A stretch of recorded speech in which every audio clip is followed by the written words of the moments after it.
going on, people? What's happening? What's happening? We are back at it again. Black to the Bases, a.k.a. The People's Podcast. I am your host and 1/3, Mr. J. Weeks, a.k.a. 52 The Balls. Here with my mans. B. Stoles, also known as Brother Knowledge, man. Just glad to be here. You know me, man. J. Irv, man. Just happy to be alive and blessed. You know what I mean? That's it. Mr. Brooklyn himself. Yes, I am here. Yes, sir. What's going on, fellas? Nothing, man. Feeling good. You know what I'm saying? A lot of positive stuff has happened this week, amongst other things that's been going on, man. Okay. So, you know, I'm... Anything special for you this week, man, you did? That I did? No, I just spent time with the kids and the wife. That's always special to me, man. Like, anytime I can be at home and spend time with the kids, man, I'm good, so. Yeah, man. Man, it's been a trying week, man. Laid to rest my lady's grandfather. So, rest in peace, Mr. Paul Blackwell. And condolences to, of course, to the Blackwell family. But other than that, man, it's just been a week, man, working, trying to stay out the way, man, and stay alive. You know what I mean? Good, man. Yeah, man, for me, I've just been introduced to something called HBO Max. So I've been on that. You know, I'm for some reason I got into documentaries, so a lot of documentaries on there. So it's been pretty dope, man. It's definitely been a different week for me. You know, there's a lot going on in the world. Absolutely. Still a lot going on in the U.S., man. How y'all feel about everything that's going on, man? You know, last week we was in our feelings, still in our feelings a different way now. Exactly but just a different way now. But how y'all feel about everything that's going on now? Man, when you look at it, you see some change. I mean, when you look at monuments being pulled down that have been there forever. One in Virginia's getting pulled down. One in Virginia, one in Birmingham, places all around the South that have these monuments of oppression being snatched down overnight. When people wake up, that's not there no more. Yeah. So hopefully, not hopefully, I see change happening, but hopefully we can continue to stay faithful in the monotonous task of getting up every day, letting our voices be heard, and doing what needs to be done. Yeah. What about you, Eric? Man, listen, I was in my feelings last week, still kind of am as far as everything that's going on, but the thing that I'm most, I feel more encouraged about now is, to your point, like, people are now listening. Mm-hmm. The reason why they're listening is because they didn't think that they thought, okay, people going to be out protesting today, that's going to be it. Mm-hmm. Not only have it been protesting here in America, you got other countries storming the streets. Like, hey, now when you really think about that, right? You got other countries saying, Black Lives Matter. They get it. Mm-hmm. We still don't get it over here. But now it's to the point where you have to listen, because we know we're no longer kneeling. We out there. I know I'm not encouraging violence, but in a sense, we tearing stuff up until we tried that didn't work.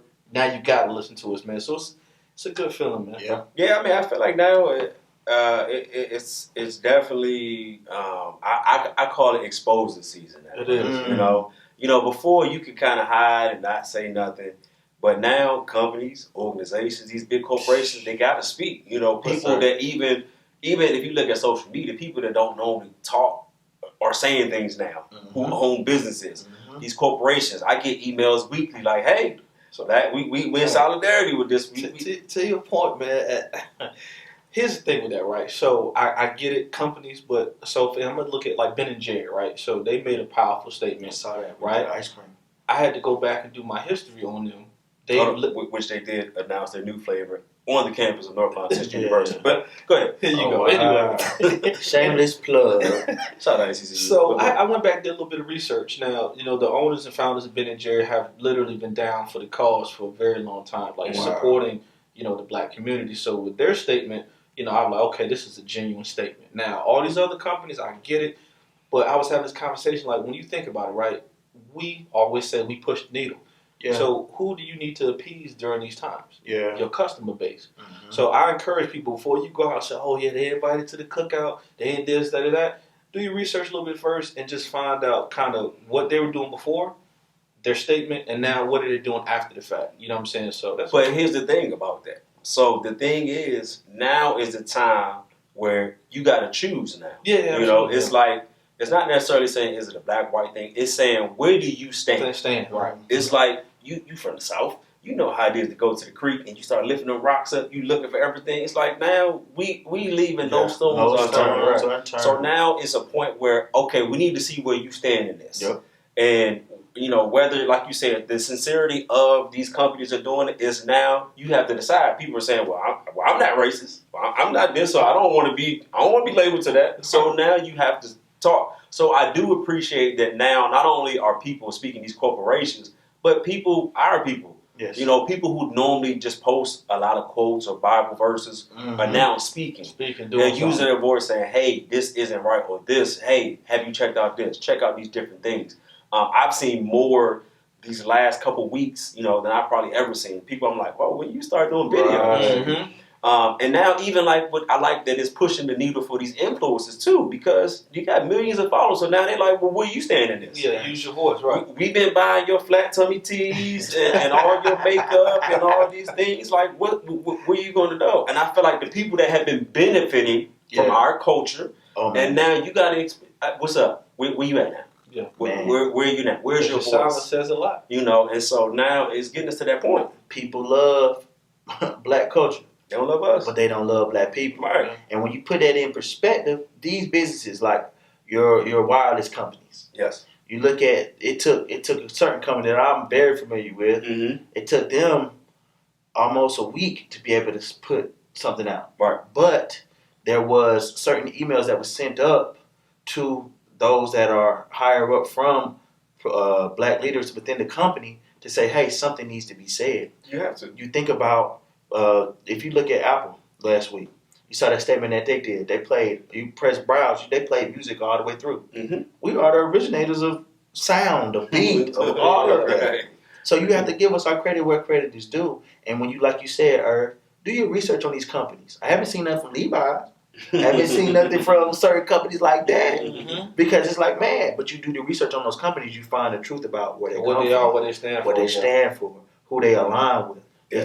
This word ally, I think, is being used too loosely right now. Yeah. Because you're not aligning with my culture or my movement or my people. Your plight, your struggle, nothing. You aligning with my dollars. Right. And so at the end of the day, that's something you have to look at. But it's definitely exposed the season, man. And I to your point, man, we're not playing no more. No, not at all. It's no more. And I think the bigger thing for me that I like seeing is these people that's 18, 17, these young kids is like, as much as people trying to pin it like, oh, they out here doing all this looting. Nah, we out here letting our voices be heard. Right. We're not being silent no more. We not just being forgiven. Say, all right, cool, kumbaya. No, we want change. And it's not just about yelling and saying it like, no, we're not just asking for it. I think before, at one point, we were asking for it.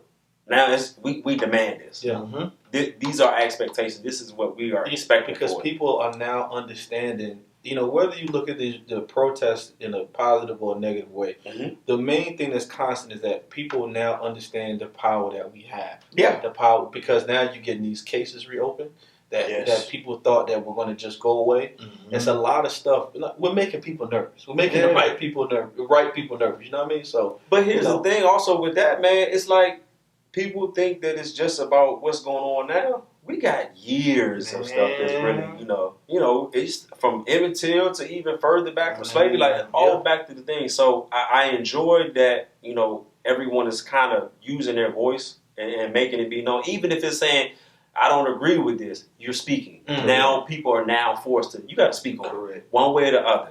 So let's not forget about this and keep applying pressure, man. Don't give up.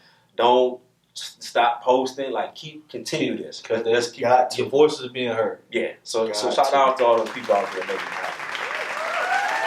Big shout out. Yes, sir. And y'all know we can't start any show without first educating the people. And for that, we got to look to my man, Brother Knowledge, to give us that knowledge report. Yes. Knowledge bone. What's the science? What you got today, man? Hey, man, this is a time where a lot of people's voices need to be heard. Okay. A lot of leaders in different areas of black culture. Talk to us. So, I was in my line of work, I deal with different accounts, and one of my clients actually put me on game. He was actually in the room for a very important moment in Black history. Okay, so what I'm gonna bring to the people for our knowledge report is about the Ali Summit.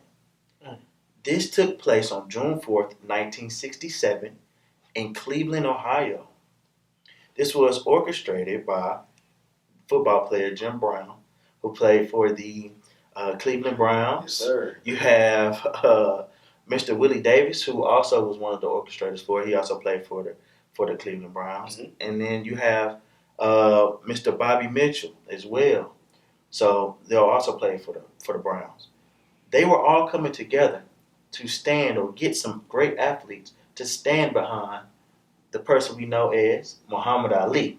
Great as ever. In 1967, he had made a statement and refused to join the military services for the United States of America to go to Vietnam. Which he should have. Which he should have. That's based on his religious beliefs. White people, try to discredit his religious beliefs and say, hey, this man, how can he not serve his country? He fights for his country. Mm-hmm. Before this, keep in mind, Ali has gone to fight against Germany and all of these different quote-unquote enemies of America in boxing and beat them. So he is a Olympic gold medalist at this point. Right. Now, he comes back, still says, I'm not going to go to fight for this country in a physical sense of war. Mm-hmm. Right. Because his religion didn't allow him. So these gentlemen, I'm going to name a few. You can just kind of get it together.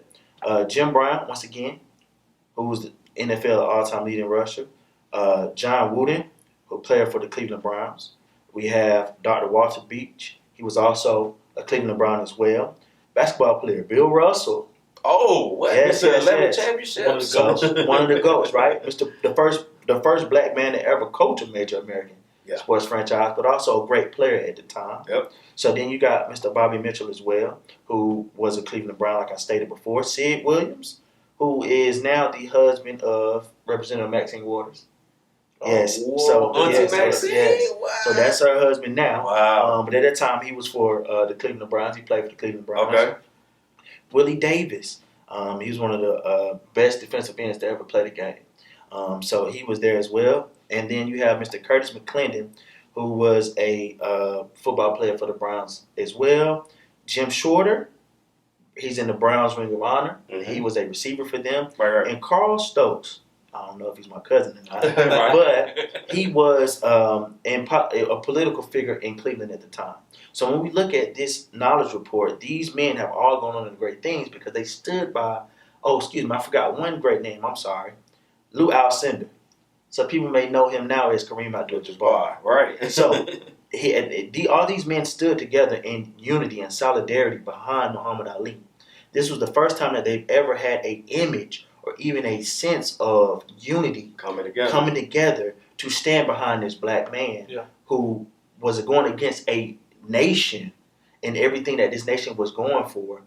War, going to fight against poor people in Vietnam, saying, hey, we're going to go to war with these people who can't even defend themselves. Right. But now, when you look at it, these people have all gone on to do so many great things. Right.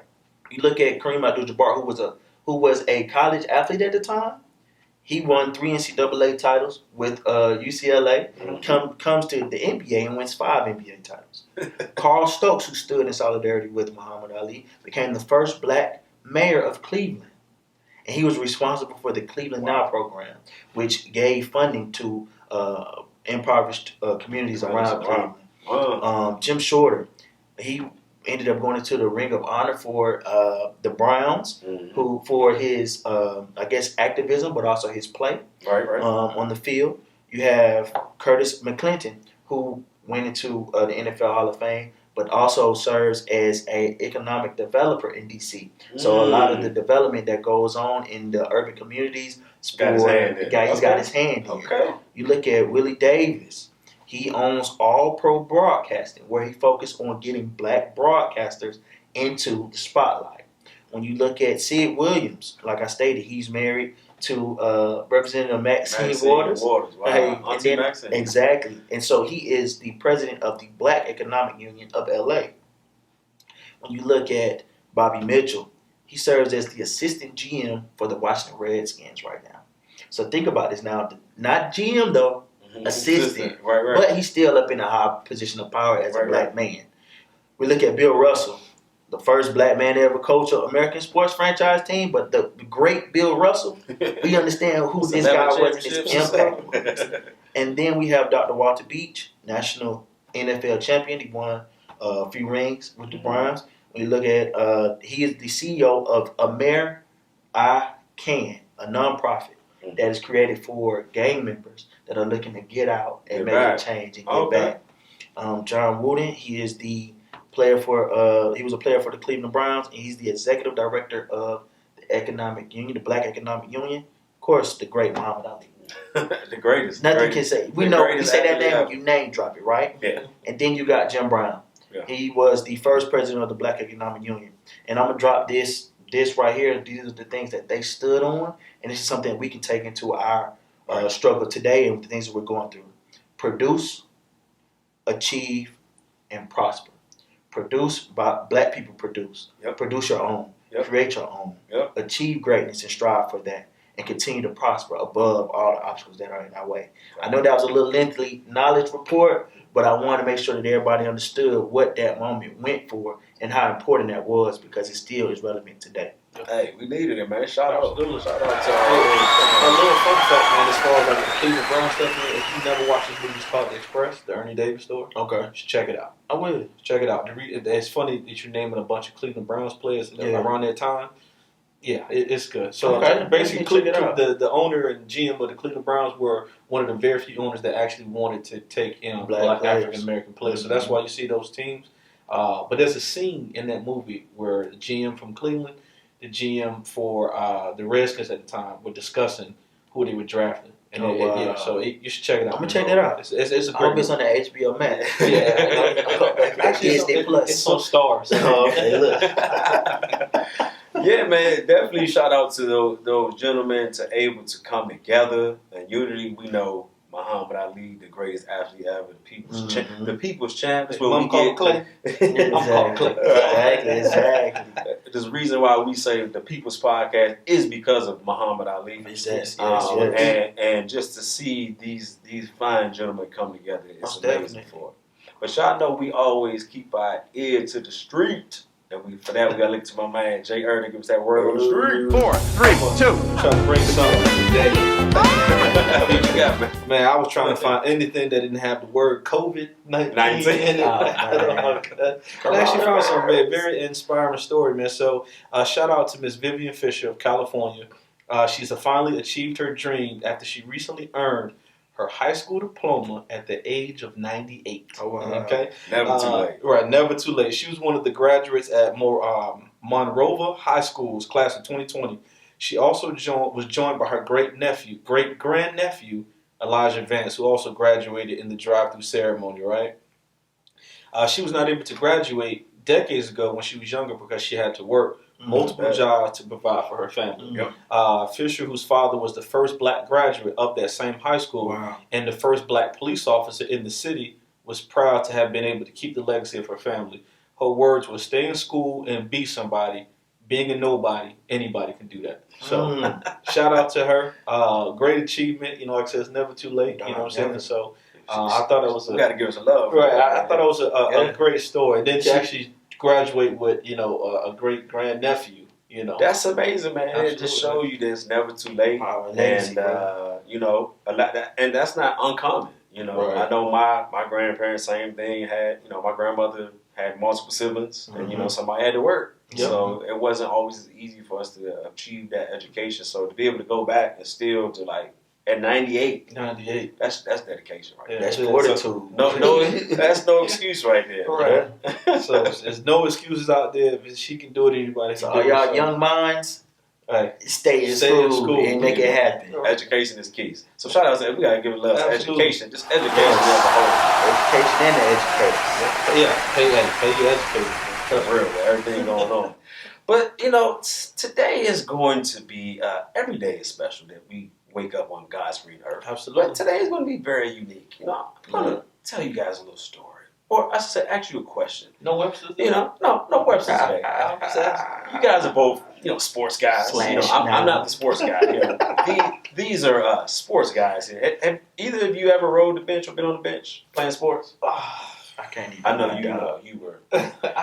Prime athletes. I can't even lie though. I did. Okay. It was a humbling experience. So when you rode the bench, how did you feel? Man, so of course you coming into the great Savannah State University, thinking you are at the top of the top, and then you get down to playing against guys that are you're 17, coming into college, thinking you're doing something 17, 18. You the best in your area, one of the best in your area. Right. You go to college, you playing with other guys that are the best in their area too. And so when you look at that, man, that was a very humbling moment because sometimes, man, I would wonder. I would just be out there in La La Land because as a pitcher, you would be in the bullpen. Right, waiting. You're waiting on your moment. Waiting on an opportunity. But you were, at that time, you wanted to get in the game. Oh, man, I'm talking about biting my itching. Right. I'm looking at it like, man, I can strike him out. I can do this. I can do that. Glad you said that. So there comes a time in everyone's life where your number's going to be called. Oh, most definitely. Now, while you were waiting on that bench, there come a time where they said, hey, Stokes, we're going to put you in the game. Yeah. You may have had, I know you've been an athlete. There may have been a time where you got pulled out of the game because, second half. 6th grade, I'll never forget it, man. I actually was cut from the middle school basketball team. Right. And not because of my talent. I'll never forget it. Coach like, yeah, man, I like you, but you're too short. That's exactly what he said. And from that day on, I said that would never be another excuse for me, the reason why I never make that team. So there you go. So, but there comes a time in everyone's life where your number's called. Yeah. And you want to get in the game, and you're itching, and you're looking, you're seeing everybody else playing, like, dang.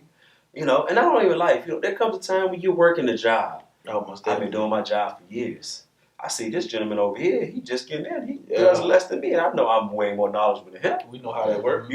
So there comes a time when you're in a relationship. And you're in a relationship and you've been in it for a while, it's time to go to the next level. Yes, sir. There comes a time in our life where you're looking at something, you know what, that ain't right. Nah, I don't like how they're talking to these people. There comes a time where social justice is an important factor. There comes a time where you have to say, put me in the game, coach. There we go, baby. So today we're going to talk about being put in the game. Hey. So when you think about that, and we'll, of course there's basketball as a reference, but when you think about when it comes to your number being called, what comes to mind when you think about that? Just your number being called, man. Man, anxiousness. Right. You think about opportunity. Yep. I think that when your number's being called, we talk about sports. In the sports analogy, everything that you thought about, the spotlight is on. Yeah. So you get in, you're trying to you can either overwork yourself and be a hindrance to yourself, or you can just stick to the plan that you already know and go in and make that change and be the game changer. Okay. And also along that line, I think about it, when you get called to be in the game, right, or even in life, you have something that is needed. Yes. That is required. Yes. So I am requiring something for you because you have something that we need. When we are speaking now, when we see everything that's going on with the social injustice and Black Lives Matter movement, there's now a time for us to get in the game. Our number is being called. Absolutely. We can't sit down, and the reason why our number is being called because we have a power to evoke these changes that we are speaking for. Right. So what about you when you think about your number just being called? You got a job to do. Yeah. Simple as that. Yeah. You have a job to do. So whether it be sports, life, relationships, it's something that is okay. We need this to take place, and you are the person for that job. So what are you gonna do? Just like for instance, like in sports, like crunch time. Right. All right, we going to you, Stokes. Exactly. You know what I'm saying? This on you. It's your shot. It's your right because they obviously it's something that you have that this is gonna get the job done. So let's get the job done. Right, and so along when you think about history, right? So there have been times throughout history when Black people had to get in the game and just intervene. And I think about a group that was called the Black Panther Party. Originally, the Black Panther Party for self-defense. Yeah. So let me tell you a little brief history about these guys. The African American Revolution Party, called the Black Party, was founded in 1966 in Oakland, California by Huey P. Newton and Bobby Seale. The party's original purpose was to patrol African American neighborhoods to protect residents from acts of police violence. Right? So, in addition to the police brutality, the Black Panther Party launched more than 35 survival programs and provided community help such as education, TB testing, legal aid, transportation assistance, ambulance service, and a manufacture and distribution of free shoes to poor people. So when you think about that, and also the last thing was they also had free breakfast programs for children. Okay. So most times with how it is with black people, when we organize, it's funny that whenever black people come together, we organize. It honestly becomes something that is bad, right? Yeah. So, the FBI director, Mr. J. Edgar Hoover, let me tell you what he had to say. The Black Panther Party is without question represents the greatest threat to internal security of the country. Hold on, what you say his name was? It was J. Edgar Hoover. You know what else he became? So to see these guys create a Black Panther Party. Mm-hmm. And what's interesting to me is that most time when you hear you talk about Black history or just the Black Panther Party, it's automatically like they were like a hate group. Yeah. They was just trying to kill, these white. But to learn about the different programs that they had, and to learn that the reason that they actually even started was due because someone had got killed. It was a protection. Exactly, right? So they were riding around and like, no, we're going to police the police. It's our own. Protect our own. And to see that it wasn't just about violence, which it's always been portrayed to us in history. When I was in school, it was all about, they were... Because the only pictures you see is the carrying shotguns. The militant aspect of it, but it was much more than that. But I did a little research, and Bobby Seale was very adamant about learning the gun laws and the importance of that. So their whole thing was not only about policing the police, but they actually lived by the program which they call the 10-point program, right? Which is saying what we want now. We want freedom. We want power to determine our destiny of the black community. We want full employment for our people, to end the robbery by the capitalists of our black and oppressed communities, decent housing, fit for shelter and human beings, education for our people exposed to the nature of the decency of American society, education that teaches the true history, not just slavery. We don't want to just talk about how we just slaves all day. Also, we want to talk about black men being exempt from military service, Muhammad Ali, right? Also, we want to immediately end the police brutality and murder of black people. The freedom of all black men held in federal, state, county, and city prisons and jails. We want black people who are brought to trial to be tried in a court of jurors of their peers. Right? Not just people who don't look like them. Peers, You know what I'm saying? And then also, lastly, we want land, bread, housing, education, clothing, justice, and peace. So, on one hand, we see all the military pictures and things like that. This was an organization that was for the people. Right. so for the 10-point system, and this is one of the things that such a fan of the Black Panthers for, because it took a lot. I believe in bylaws and everything, non-negotiables. Yeah. These are things that they stood on to say, if you can't give us this, don't speak on our movement. We're going to stop at nothing to get and achieve this goal of this 10-point system. Yeah. Then you think about as well, community. Yes. Everything was focused on protecting our own, supplying our own, and being amongst our own. Yep. Because it takes it back to that village thing. Yeah, it takes that village vibe. Right. When you have a village, you know that there are people, the men are going to protect, the men are going to go hunt, the men are going to do the things, and the women are going to also take care of the things that are done in the village. But it's also certain rules and regulations to follow. That 10-point system was the rules and regulations that they followed, and they stood on and was able to have unity amongst that. And that's why they were considered the biggest threat to America, because at the end of the day, once they realized how powerful they really are, it's no longer, we can't keep the blinds over their faces anymore. They can do it on their own. So let's try to destroy whatever they got going on. And then, that's kind of how it started, man. But that was just a great group of people or individuals that decided enough is enough. Yeah. We want to protect our own, and they made it what? We're not taking it. Absolutely.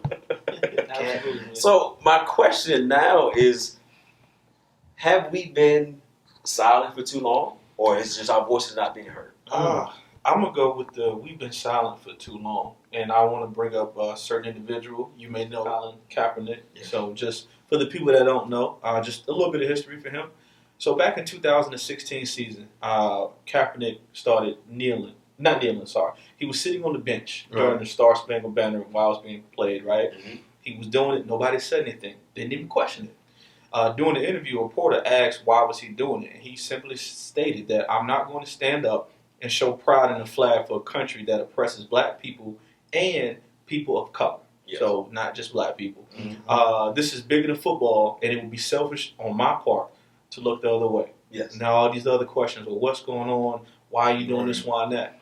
So Mr. Nate Boyer, which was a former U.S. military Marine, reached out to Kaepernick. Well, I'm sorry, Kaepernick reached out to the gentleman to ask him, hey, what would be a way that I can peacefully protest without disrespecting the American flag? Gotcha. And Mr. Boyer suggested the kneeling. Mm-hmm. So and Mr. Boyer is a white gentleman. Mm-hmm. He said that'll be the best way to protest without showing disrespect to the flag, because what you're doing it for has nothing to do with the flag. They try to turn it to you're disrespecting the flag. Right? Okay, so once he started getting his initial, they tried to silence him, he took $1 million of his own money and pledged to actually donate to different charities amongst the entire year of 2016. Yep. Throughout 2016, they also, with his partner Nessa, they created the Know Your Rights initiative, which we have today still going strong amongst everything that's going on right now. As you can see, their foundation has donated, $1 million to the people protesters in, Minnesota, bailing them out, providing legal aid. I mean, this gentleman basically was the blueprint to what the world is now doing, uprising right now. Right. You know what I'm saying? So he took a lot of slack, even in the NFL brotherhood, which brings up another point. Did you guys see the video the NFL players did the other day? Yes. So I thought it was a good move on the NFL, and it forced Roger Goodell to say something. Now we, the NFL, that guy, we don't promote the racism, and we stand for injustice. But the NFL, the same ones that tried to blackball my man Cap. No, not tried. They did. Because there were other players that was with him. Right. Like Mr.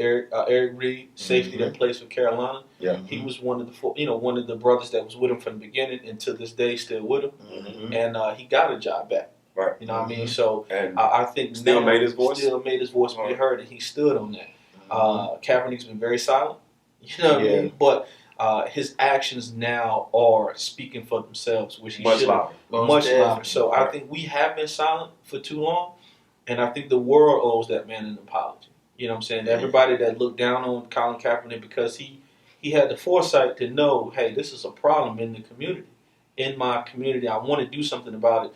I'm just, no matter losing my job, losing millions of dollars. He sacrificed it all. But it just shows you that when a lot of times now when people say, it's funny when people say, oh, well, I'm not, like my grandparents, I'll do this, this, and this. We are. Yeah. If you think about it, had Colin not been able to see that's exactly what I say. From his point, from Ali, and before, it's just you're passing, they give you that baton and you keep it going to the next thing. Right. When you're running a relay, you only run your part and you hand it off. Mm-hmm. You can't go past that point or you disqualify. So once you get to that point, you got to hand it off.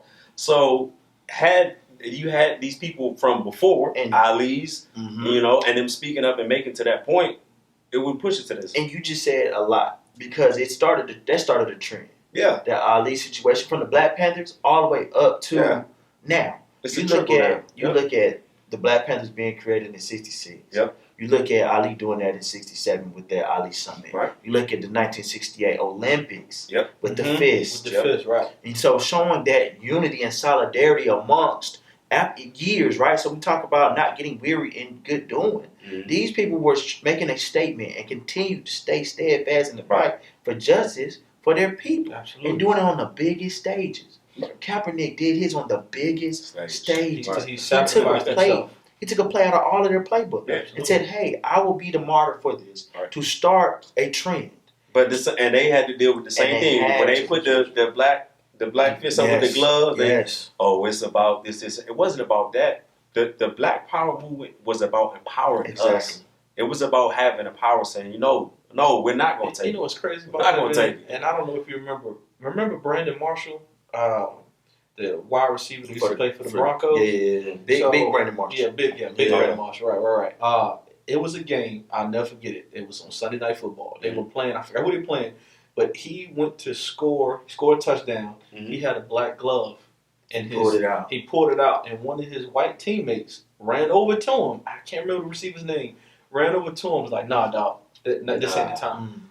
But he was trying to bring awareness to the situation as far as police brutality. Because I forgot what situation transpired a couple of days beforehand. But it's just funny how you mentioned that because on one side of it, you got people that want to be solid and stand up for what you believe, and then you have others that say, now is not the time. We'll get to that later. You know what I mean? And Brother Weeks, one of the things you said, man, was, are we silent? Have we been silent for too long? And of course, social media is just revealing so many things that we get a chance to see that has been going on for decades that we get to see in real time. One of a video that I watched that was very moving to me. Of course, we know that the National Guards are placed in certain cities that have a large crowd of rioters and protesters and looting and everything going on. Because keep in mind, like I say, not just protesters, they there for the riots and they there for also the looting that for people that do not look like us. I was about to say that. Exactly. So there was a black member of the National Guard. A group of people were peacefully protesting, saying no justice, no peace, no justice, no peace. This officer was there. He could not evoke his emotion verbally, but he was in solidarity with the people by saying it, mouthing it with his mouth. And so you think about how many people, due to their jobs, due to their status, due to their titles, are muzzled to where they cannot speak out and say how they truly feel. Think about it like that, man. Like, did you see the photo of the rally, the Klan rally? But the people that were protecting the members of the Klan rally were black police officers. Really? Imagine how that feels.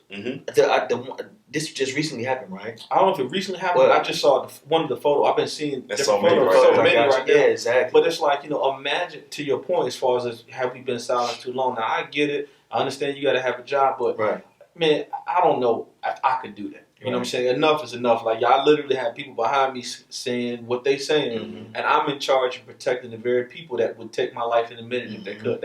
That's different, man. But I mean, it takes a lot to be able to step outside of that and sacrifice it all. And I think when it comes down to it, we need all of that. So like you said, that brother couldn't say it, but he was saying at the end of the day, he had to mumble that. Right. And that's the thing that we got to bring everyone together. So you said everybody ain't going to be able to say it, but the ones who can, they got to use your voice, man. So that's what we got to do. We got to make sure we're speaking about it. We're talking about it. We can't be silent, man. Yeah. When it comes down to it, there's no more silence about it. Man. You got to keep talking about it. You have to let it be heard, man. Yeah. In so many ways. Because I don't think about, you look at white cops, what they're doing, like, are they protecting black people, you know what I'm saying, sit there doing that. And then I looked at another thing, and you say this all the time, man, we are the most resilient and forgiving people. All of that. I think about the image that I saw about the black men protecting that white cop. And I can't think of what city that was in. New York. And New York. That was in New York. He got separated. He got separated from his people, bro. Now, it's not saying that it's a bad thing that they did that, but would this white cop do that for? But here's the thing with that, though, right? So, I'm a movie buff as well, too. So, I don't know if you ever watched Die Hard with a Vengeance with Samuel L. Jackson. Okay, you never seen it? Okay, you got to put watch on your list. Put it on your list to watch. But there's a scene where they're trying to, bring out this killer, pretty much. So they put Bruce Willis in the middle of Harlem, and it has a sign, and it says, "All ends die." They're trying to get somebody to come out. Yeah. Samuel Jackson goes to protect Bruce Willis. Saying, what are you doing? Pretty much protect him from the gangs in the area, right? And the reason why Bruce Willis thanked him, he said, "Why did you do that?" He said, "You know why? Because if one cop would have got killed in Harlem, there would have been 1,000 itchy cops, white cops in the city of Harlem to kill my community." So I go back to saying, to your point, even though they were protecting him, Right. they probably saw the bigger picture. Because if something would have happened to that cop, that would have been the green light for you to go in and do whatever you needed to do, because now you have an excuse. So we're put in the most awkward situations. Like you damn if you do. You know what I'm saying? Yeah. It's real, man. Right. And to think about all those things you have to deal with on a regular basis, just because of how you look. It's crazy, man. And so when you go to work and you experience things, you don't know what these people are going through every day.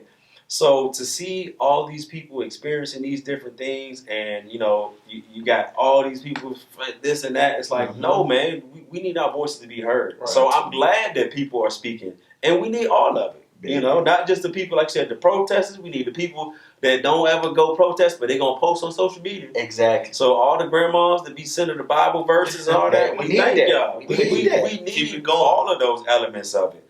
And it leads me to a joint that makes me think. There's a lot of people now that, I know it's a lot of people, but few people that kind of, you always got the naysayers that makes us feel like we're hopeless in the fight for justice. Do you feel like we're hopeless when it comes to the fight for justice? Not anymore. Let's go. Not anymore. And I don't think we were ever hopeless. I just think that we couldn't see the light at the end of the tunnel. Right. And it took for somebody to pretty much kick that door and like, hey, man, we're applying pressure. This is going to change. So I think that's out of the window now. I think you can no longer hold the curtain over our face because, what they say is not possible. Yes. Oh, y'all are just protesting. It'll be back to normal next week. No, I don't think so. No, you got to keep pushing. What about you, man? I think one of the things that we're able to do now that we could not do before is we actually can get to the law. We take the law and apply it. We have civil rights. We're going to use our civil rights and liberty just as the same white person wakes up and breathes out their mouth. We can use ours to protest, to continue to fight for injustice, continue to do the things that we need to do to see change. Yeah. Because that privilege, we killing privilege. We keep knocking that out the door. We're going to call it out. We're going to, as you say, expose the season. We are exposing it for what it is. And the good thing what you said about knowing the laws, right? So, everybody talks about affirmative action, right? Okay. So one of my brother, my mentor, he brought something to my attention, right, when it comes to the actual affirmative action law, right? So basically, under that law, in your communities, if your community is predominantly black or whatever the situation is, the people that work in your community, and I think the percentage is like 65 or 70%. It's a very high number. Right. Your workforce has to reflect that community, the people in the community. Wow. And if not, there's ways that you can go to make those changes. There it is. A lot of people, I didn't know that until he brought it to my attention. So when you go to like where I live at, it's a predominantly, black area. Yeah. When he brought it to my attention, I'm looking, I'm like, the people that they don't necessarily reflect. Exactly. The situation. So just as funny you said it. So we taking that knowledge now. Taking that knowledge, exactly. But it's taking that our Instagram and Facebook scholars and also Google scholars out there. Like we need those people to do it. Yes. So I think it's no longer saying we can do it one way. Nope. We can't just protest. Before they call it, they couldn't just march. Yeah. We can't just go out there and protest. We can't go to say we want equal. No, we got to kick down the door. Yeah. We got to post. We got to call these politicians. Yeah. We got to vote. We got to get people in office. Yeah. Like all these things are playing. We all putting all these pieces together. It's a puzzle right now, and we put it all together. Because, like you said, one of the things we talked about in our last episode was how people can be divided amongst a group. Yep. But the goal is collective change. Right. So, like you said, if everybody is pushing for that one objective, it don't matter how you get there. It don't matter how you get there. You got your lawyers. Hey, run down all the civil laws and civil cases and everything and pull that up and see how we let me know if I'm in my right or not. Yeah. You think about football. If you look at a wide receiver, right? He goes to the line and asks the official, am I on the line? Am I on line? These are the things that we need to be doing is doing our checks to say, hey, are we in line? Are we in due bounds right now to be able to continue to expand upon our movements and push the needle forward for change? Yeah. The good thing about that, man, I love it because now, anybody that wants to be an athlete, right? I tell anybody, like, that's your dream, follow it. But now you see the push for black lawyers, black judges, black doctors, black cops, politicians, politicians. Like, and now it's showing you, hey, if we want things to change, we're gonna do it ourselves. We need to do it internally ourselves. And I love that, man. Seeing people aspire to be those occupations now.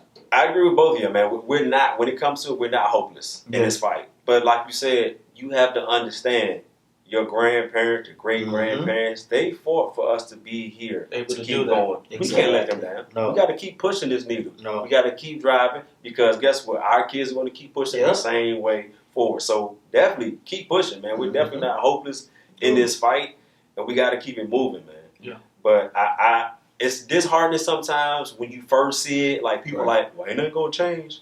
And then you realize, well, it cannot change for you. Right. If you don't want to believe it, that's okay. That's on you. The same way, if you go back to sports, if your coach call you, say, hey, coach, man, next. Go to the next person. Next man up. And so instead of us now focusing on those people, those select few that like, I ain't going to change, I'm going to go to the people that want to change. Right. Let me talk to this group of people. Let me talk to these teenagers now. Yeah. Want to change. So let's not put this energy and post and look at this person. They don't, hey, if they want to do that, cool. Do it. We need everyone we can. So let's focus our energy on those people that can change that. And to really kind of bring it all together, how can we continue to push this cause, push this movement, and just continue the good fight? Man, one of the groups that I definitely have been paying attention to was SNCC. Yes. Taking it back and looking at their movement that they've been able to make the change on, right? Their focus was to truly impact change, but also do that with the resources that they had. Students didn't have the most and didn't have all of the resources, didn't have everything, all the financial, all of that, but they made it, they committed to change. Yes. And it was through nonviolent change. Yep. By getting people together to say we're gonna vote. Yep. By getting the people to say, hey, we're gonna pull boycotts. Different things to affect change through the money, through the different systematic structures that were set up for us. So the Student Nonviolent Coordinating Committee was created or founded, on April 1960 at Shaw University in Raleigh, North Carolina. So shout out to not too far from Durham. When you think about that, the founders were Ella Baker. Great Ella Baker. If you don't know her, look her up. And that's something to challenge y'all out. Okay, she is Auntie Maxine before Auntie Maxine. Okay. When you look at Julian Bond, that's a familiar name within our history. You look at Diane Nash, Bernard Lafayette, and Charles Sherrod. So we were looking at the civil rights movement at that time where people didn't have the rights that we have now. Because they were going to the South and getting people registered to vote and everything, right? To vote. Yeah. Exactly. So you think about it. If people didn't know they could vote. Now we can vote. So bringing it all together, like I say, connecting those two, we have to say we're going to use our resources to make the change, whatever it is or whatever capacity we can to impact. Hey, or if you make clothes, I'm gonna spend my money. I'm not gonna go to the big corporation. I'm gonna spend my money with you. Absolutely, we should be doing that. You fix phones. I'm not gonna send my phone to the insurance company for this wireless company. I'm gonna go to the black man who fixes phones or does this. So one of the craziest things, Atlanta Harvest is a group of black farmers. They're in the Jonesboro area. If you can, go support them because they are making a change by growing food that people can utilize every day. Fresh fruits, vegetables, getting our produce from it.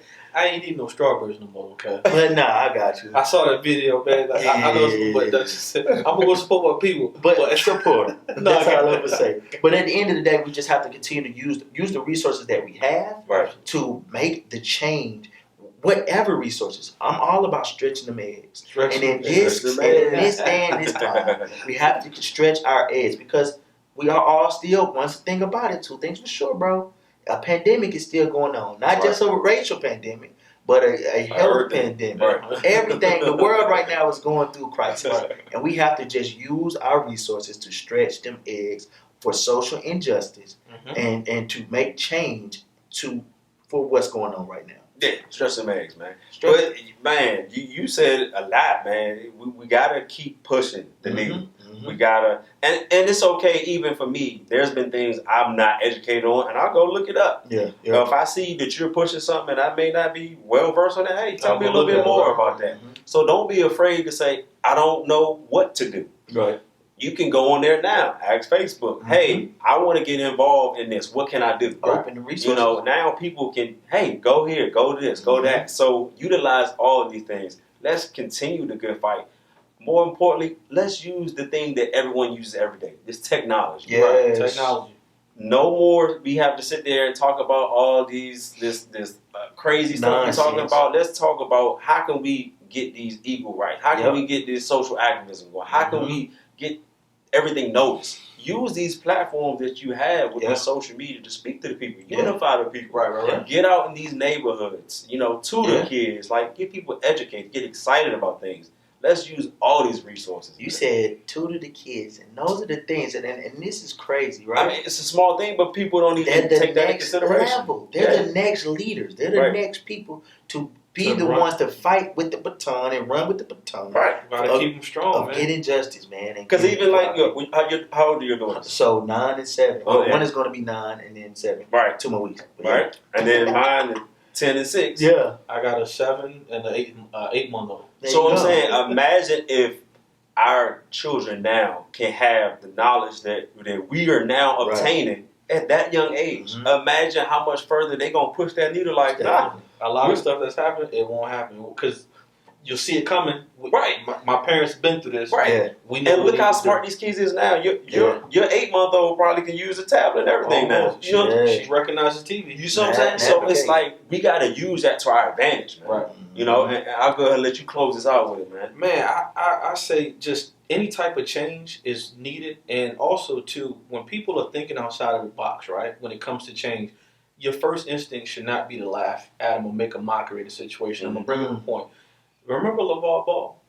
Yes. Remember what he was doing? For his sons. For his sons. Everybody man, he's crazy. He's this, he's that. Or when he decided to pull his kids out of, top universities. And look at him now. Look at him now. And I say that because the actions that he took that they laughed at him about, if you look at sports, they're doing things because of what? He did. What he did. He pushed that, make that change. Prime example, man. And I hope this young brother goes through with this, right? I don't know if you heard of him. His name is Mikey Williams. 15-year-old phenom. He's projected to be number 1 prospect in, I think, 2023 or something like that. Okay. He has over 1 million followers on Instagram. Wow. At 15 years old.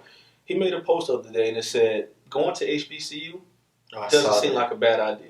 Oh, yeah. Within minutes, his AAU coach, Compton Magic, received all these calls from HBCU schools because they didn't think they had a change. Let's and go. He's not just posting it. And I looked at his article, whatever. Right. He didn't just post it just to post. He's like, man, listen, I am 10 toes down for the black community. I know what kind of money that like myself brings to the universities. He said something that I was it got to me. He said, if you're a pro, you're gonna be a pro no matter where you go. So whether I go to a UCLA or a Duke, I'm going to get them same looks. I'm going to pro regardless where I'm going. Why not take my talents and provide money for our black community now? I hope he goes through with it. Yeah. You know what I'm saying? But to see him at such a young age, and to your point, the youth, they're aware. They know what's going on. Man, that would be a game changer because if he goes, think how many more the same prospects in his class, where do you think they're gonna go? They gonna follow. But it's such a thing that you said because we always talk about things happening back then, happening now, but history repeating itself. All day. Interview with Shannon Sharp, and I looked at this interview. Oh, sure. And he stated that one of the reasons for him going to Savannah State was because his high school coach told him, son, if you're good enough, no matter where you go, somebody's gonna see you. And when you think about that, his name was carrying weight in high school. He ended up going to a historically black college, not too far from where he was from, right? To say, okay, I'm still going to bring highlight, success, everything. And you look at the university today. We are so thankful for him coming there because that put the school on with the exposure. Yep. Now we look at, you have people that have gone to play professional baseball, to be preachers, to be actors, to be so much more. Yep. because of just that one person saying, changer. let me come there and be the change that I want to see in my community. Yes. And so you think about that. Like you said, if Mikey goes there to whatever HBCU, I don't care. I'm a supporter. I don't care what school. I'm going to go buy a shirt. I'm going to a game somewhere. Yeah, somewhere. Just because it's what's needed. And people have to understand, in order for change to happen, and I have to get up. I had to take this lesson myself. Yeah. I'm a creature of habit, but in order for change for the good, you have to step outside of your comfort zone. Right. Nothing's ever going to come to you, hey, well, I'm uncomfortable over there. Let me just do what's right, and I'm gonna just stay over here. That's usually when you do your best. That's normally when you do your best, when you're back up against the wall, and you got to make it happen. What they say, you got to come out swinging. Yeah, right. You got to come out swinging. Adrenaline is a right, man. So just, hey, man. But just think about how many more athletes will say, you know what? Maybe I do need to look at HBCU. I mean, they should. And not just athletes, though. The thing I think about, too, you look at the top of your class. The top people that can go to Harvard, can go to your Yales, can go to your... Because at that point, going to those schools, I'm deemed successful. No. There are great leaders at your HBCUs that come out that are doctors, engineers, that come out that are lawyers, whatever. So, the mayor of Atlanta? Keisha. You know what school she went to? FAMU. I just, of course. Auntie Keisha, man, shout out to you. So anything is possible, no matter where you go. Your talent is going to shine, regardless of where you are. And when you realize that, that's gonna create a whole other wave, man. Bet on yourself. Bet on yourself. And as we close it, we want to say, continue the movement, continue to fight, continue to protest. If you don't want to get out there and protest, get on social media. Yeah. Use your voice. If you got YouTube, if you got a web show, use this time. Do not be silent. Yep. Let your voice be heard. Mm-hmm. Let your voice be heard loud and clear. Use it to uplift people. Most definitely. It's not just about saying a bunch. It's about bringing people up. Yeah. Evoking the change that we want to see. Yeah. And let's not get weary and let's not get weary and good doing, people.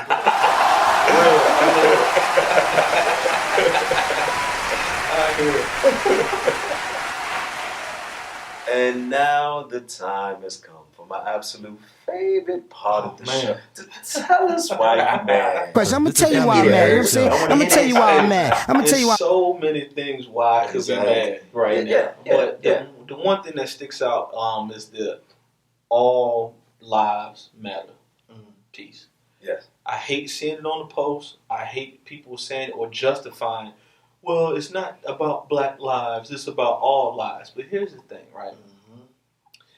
For it to be an all lives matter movement, you must acknowledge that there's a problem going on somewhere else for you to have to say that. Because if it wasn't a problem, you wouldn't have to say all lives matter. Mm-hmm. We're not saying that, anybody's lives outside of the black community does not matter. No. What we're saying is right now, for the last, centuries before, you know what I'm saying, we have dealt with X, Y, and Z. You haven't had to experience that. You understand what I'm saying? So it's different for you than it is for I or for my children or for. Mm-hmm. So right now is just not the time. Yeah. Drew Brees, okay? Drew Brees. Now, I'm not saying Drew Brees is a racist because he's done racist tendencies. He's done some things. He's done some things in New Orleans in the community. No, right? Yeah. But I think his comments, and he rightfully so. But if it barked like a dog, right, it must be a dog. It's just not the time right now. Okay, right. It's not the time. It's not the time to say all lives matter right now because everybody's not dealing with the situation. Well, for him to even talk about the whole situation with Cat, it was just we didn't need it. Yeah, we didn't need it, and I think it's very insensitive to the situation. But you know what's even worse than that? When I went to the post that ESPN posted, if you look under there and hit comments, if you say racism doesn't exist, go to ESPN's post of Drew Brees and just read the comments, and I'll leave it at that. Oh, we don't just look at the reporter. But what I'm saying is that we hear so much, racism doesn't exist. If you look under there, I'm like, people actually took the time to post these things. Absolutely. He shouldn't have to apologize when you don't agree with a black person. Come on, you're doing too much. That's like the reporter that told KD and LeBron to shut up and dribble. Yeah. And then she comes around, he has a right to his opinion. Yeah. So just like Kanye said, man, racism is still alive. They just be concealing it. But now it's out in the open because of the Cheeto guy. Yeah, but it's at the end of the day, it's not going to be how it was before. No, it's not. And so, to your point, when it comes to the All Lives Matter, at this point, I'm tired of explaining it. I done seen 75, or what we say here, 50 times of people explaining it and breaking it elementary ways and breaking it with analogies. I'm like, dog, if you don't get it now, you just, it's up for you. Until you have fear of driving your car and being stopped by the police and not knowing if you're going home or not, then we can talk. But if you have the fear of you've been put in a chokehold and saying I can't breathe and somebody not letting you up, then we can talk. Until then, I'm not blocked. But it go to when you look at Shannon Sharp, one of the things he said that stood out to me, man. On Pardon the Interruption, he did a segment speaking on Black Lives Matter. The question was, Shannon, do you think all lives matter? Or do you think Black lives matter? All right. Come on, man. Trying to set him up. Let's try to set him up. Mm-hmm. So his response was just simple as this. If you think about it, Black Lives Matters, the call is for Black lives right now. The alarm is set for Black lives. If you look at a neighborhood, my house is on fire. I'm saying, hey, my house is on fire. My house is on fire. You say, well, my house, is something wrong with my house too. My faucet doesn't work. My house is on fire. Right. My house. Not everything that I've worked hard for, everything that I'm working for. I'm losing it. I'm losing it. Right. It's it's in distress. Right. You sitting there talking about, oh well, I got a house too. I got another house too. My house is close to yours. That's crazy to me, right? Because that's what's really going on in America. People saying Black Lives Matter, yes, because we are the ones being killed left and right by the police. Being killed or having systematically people's foot on our neck every day when we get up and get into this world. Yep. The criminal justice system not built for us. Right. You have to look at that. When you look at other people of privilege, their house is what? Oh, they did something to their house for their house to go up under. Yeah. So you have to look at it like that, man. But then to go to your point, Weeks, of the press and racism still being existing. Yeah. You look at the comments up under that post that he wrote, that he spoke on. Oh yeah. Man, people call him all kinds of names. everything but a child of God. Yeah. So you have to look at that and say racism doesn't exist. Racism doesn't exist, right? We're supposed to close our eyes and think that it's 2020, things are different. We're no longer doing that. Nah. Man, it's still going on. But we have to stick together, man, stay unified, and continue to let our voices be heard on whatever platform we have. Yeah. So let this be a lesson. Expose these people. Man. Call these businesses out. Mm-hmm. These people that's closeted. Hey, it's time to expose it. Let them know. Talk about it. Bring it up. And not only that, let's make sure we are keeping forward. Keep pushing this message. Keep pushing these protests. Keep acknowledging that. And more importantly, let's support these black businesses. Yes. Support these black businesses in your community. I know last week we posted like a black business little thread. We're going to continue to do that. If you know a business and you want us to shout you out, hey, send a message, tag us. Yes. Like, let's make sure we let people know where they can support these businesses at. Yeah. And that's what it's called. That's what it's going to be about. So let's go ahead and shout out to Put Me in the Game, Coach. Yeah. So we're going to get black to the basics. But yeah, man, before we go, I had to make this announcement that next week is going to be a very special episode. We know people are always excited when it comes to 4th of July. We ain't doing no 4th of July. Next week, we are going to specially dedicate an episode to Juneteenth, the real 4th of July. So let's make sure that we tune in next week and always going to keep it black.